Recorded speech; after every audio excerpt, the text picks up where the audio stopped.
சேனலை சப்ஸ்கிரைப் செய்யாதவங்க சேனலை சப்ஸ்கிரைப் செஞ்சுக்கிட்டு செய்திகளை தெரிந்து கொள்ளும்படி அன்புடன் கேட்டுக்கொள்கிறேன். இரவு வணக்கங்களுடன் இன்றைய முக்கிய செய்திகள். முதலமைச்சர் மு க ஸ்டாலின் அவர்கள் இன்று சென்னை அண்ணா நூற்றாண்டு நூலக வளாகத்தில் இவ்வரசாட்சி பொறுப்பேற்று 4 ஆண்டு நிறைவடைந்து 5ஆம் ஆண்டு தொடங்குவதையொட்டி நடைபெற்ற விழாவில் பல்வேறு துறைகளின் சார்பில் நலத்திட்ட உதவிகளை முதலமைச்சர் வழங்கினார்.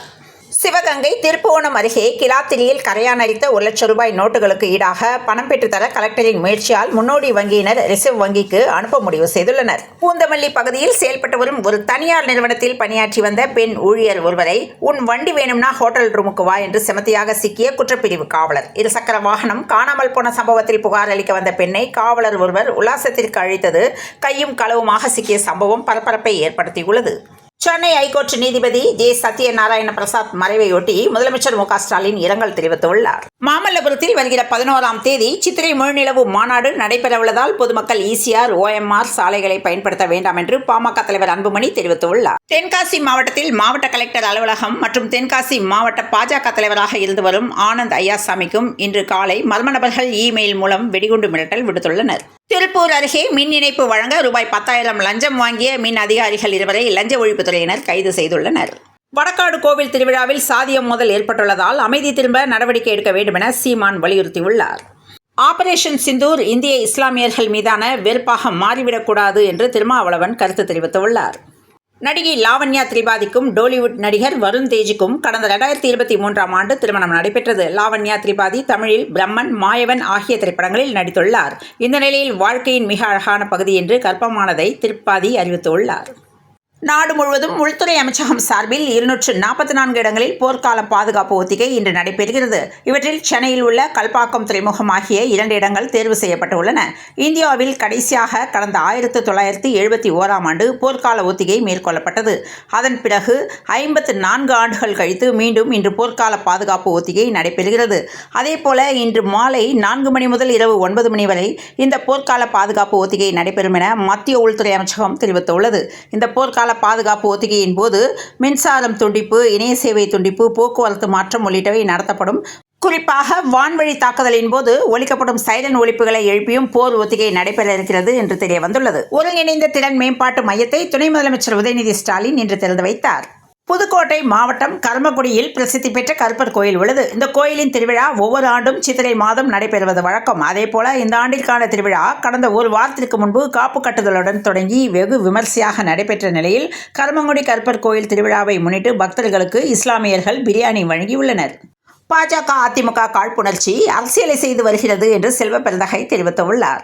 பஹல்காம் தாக்குதலை தொடர்ந்து ஆபரேஷன் சிந்தூர் தாக்குதலை இந்திய ராணுவம் நடத்தியிருக்கிறது. இந்த ஆபரேஷனில் பாகிஸ்தான் மற்றும் பாகிஸ்தான் ஆக்கிரமிப்பு காஷ்மீரில் உள்ள 2 தீவிரவாத இடங்களை இந்திய ராணுவம் குறிவைத்து தாக்கியிருக்கிறது. இந்நிலையில் ஒற்றுமையில் அச்சமற்றவர்கள் என்று கிரிக்கெட் பிரபலங்கள் பதிவிட்டுள்ளனர். தூத்துக்குடியில் 7ஆம் கட்ட பேச்சுவார்த்தை தோல்வியடைந்தது. 21வது நாளாக அனல் மின் நிலைய ஊழியர்கள் போராட்டம் நடத்தினர். உதயசூரியன் கொடுக்கக்கூடிய புதிய விடியல் என்று திராவிட மாடல் அரசின் சாதனைகளை முதலமைச்சர் பட்டியலிட்டுள்ளார். திருப்பூர் மாநகராட்சிக்குட்பட்ட தென்னம்பாளையத்தில் இடிந்து விழும் நிலையில் உள்ள அங்கன்வாடி மையத்தில் சுவர்கள், மேற்கூரைகள் சீரமைக்கப்படுமா என்ற கேள்வி எழும்பியுள்ளது. தனக்கு வாய்ப்பு கிடைத்தால் கண்டிப்பாக போருக்கு செல்வேன் என தமிழக பாஜக தலைவர் நயினார் நாகேந்திரன் கூறியுள்ளார். இந்திய ராணுவத்தின் முகம் இதுதான் என்று சிவகார்த்திகேயன் ஆபரேஷன் சிந்தூர் தாக்குதலுக்கு வாழ்த்து தெரிவித்துள்ளார். இதுதான் இந்திய ராணுவத்தின் முகம் என்று ஆபரேஷன் சிந்தூர் குறித்து திரைப்படங்கள் பதிவிட்டுள்ளனர். சென்னையில் மகளிர் விடியல் மாநகர பேருந்தில் பயணித்த தமிழக முதல்வர் மு க ஸ்டாலின் மக்களிடம் குறைகளை கேட்டு அறிந்தார். தஞ்சை பெரிய கோவில் சித்திரை பெருவிழா கடந்த 23ஆம் தேதி கொடியேற்றத்துடன் தொடங்கியது. 18 நாட்கள் நடைபெறும் இவ்விழாவில் நாள்தோறும் கலை, நாட்டிய நிகழ்ச்சிகள் மற்றும் சுவாமி வீதி உலா நடைபெற்றது. இந்நிலையில் தஞ்சை பெரிய கோவில் திருவிழாவில் தேரோட்டம் நடைபெற்ற போது சிவகோஷத்துடன் பக்தர்கள் படம் பிடித்து இழுத்தனர். சென்னையில் மின் வாரிய பராமரிப்பு பணி காரணமாக ராமாபுரம் பகுதிகளான வள்ளுவர் சாலை, பஜனை கோயில் தெரு, அரசமரம் சந்திப்பு, ஆனந்தம் நகர், பாரதி சாலை உள்ளிட்ட அதன் சுற்றுப்புற பகுதிகளில் நாளை காலை 9 மணி முதல் மதியம் 2 மணி வரை மின்வாரிய பராமரிப்பு பணி காரணமாக மின் விநியோகம் நிறுத்தப்படும். மதியம் 2 மணிக்குள் பராமரிப்பு பணி முடிவடைந்தவுடன் மின் விநியோகம் கொடுக்கப்படும் என்ற தகவல் வெளியானது. திராவிட மாடல் ஆட்சியில் 5ஆம் ஆண்டு தொடக்க நாள் விழாவில் 214 புதிய பேருந்துகளின் சேவையை முதலமைச்சர் தொடங்கி வைத்தார். ஆபரேஷன் சிந்தூர் எதிரொலியாக வான்வெளியை முழுமையாக பாகிஸ்தான் மூடியது. பஹல்காம் தாக்குதலுக்கு பதிலளிக்கும் விதமாக இந்திய ராணுவத்தால் ஆபரேஷன் சிந்தூர் தொடங்கப்பட்டுள்ளது. பாகிஸ்தான் ஆக்கிரமிப்பு காஷ்மீர் பகுதியில் பயங்கரவாதிகளின் முகாம்கள் மீது இந்திய பாதுகாப்பு படையினர் தாக்குதல் நடத்தினர். இந்தியா பாகிஸ்தான் இடையே போர் பதற்றம் நிலவுவதால் ஆப்கானிஸ்தானர் கவலையுற்றுள்ளனர். ஓய்வு பெற்ற அரசு அதிகாரி, தொழிலதிபர்களின் வீடுகள் உட்பட சென்னையில் 5க்கும் மேற்பட்ட இடங்களில் அமலாக்கத்துறை அதிகாரிகள் சோதனை நடத்தினர். பயங்கரவாதிகளுக்கு எதிரான ராணுவ நடவடிக்கை என்று அரசியல் கட்சித் தலைவர்கள் வரவேற்பு தெரிவித்துள்ளனர். ஆபரேஷன் சிந்தூருக்கு ஒரு ராயல் சல்யூட் என்று விஜய் பாராட்டு தெரிவித்துள்ளார். இன்று நள்ளிரவு 1:44 மணி அளவில் ஆபரேஷன் சிந்தூர் என்ற பெயரில் நள்ளிரவில் முப்படைகள் கூட்டாக இணைந்து அதிரடி தாக்குதல் நடத்தினர். அதாவது 9 இடங்களில் இலக்குகள் குறிவைத்து தீவிரவாத அமைப்புகளை துல்லியமாக தாக்கி அழிக்கப்பட்டதாக ராணுவ அதிகாரிகள் தகவல் தெரிவித்துள்ளனர்.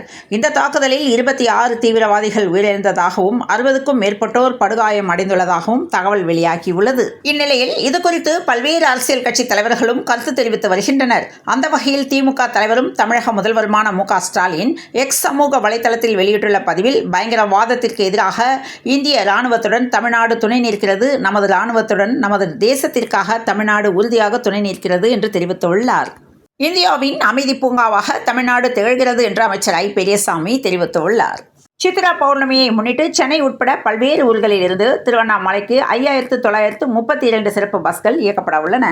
பஹல்காம் தாக்குதலை தொடர்ந்து இந்தியா பாகிஸ்தான் இடையே போர் ஏற்படுமானால் பாகிஸ்தான் இந்தியாவின் எந்த பகுதிகளை குறிவைக்கும் என மதிப்பீடு செய்யப்பட்டுள்ளது. அதன் அடிப்படையில் தான் இந்த போர்க்கால ஒத்திகை நடத்தப்படுகிறது.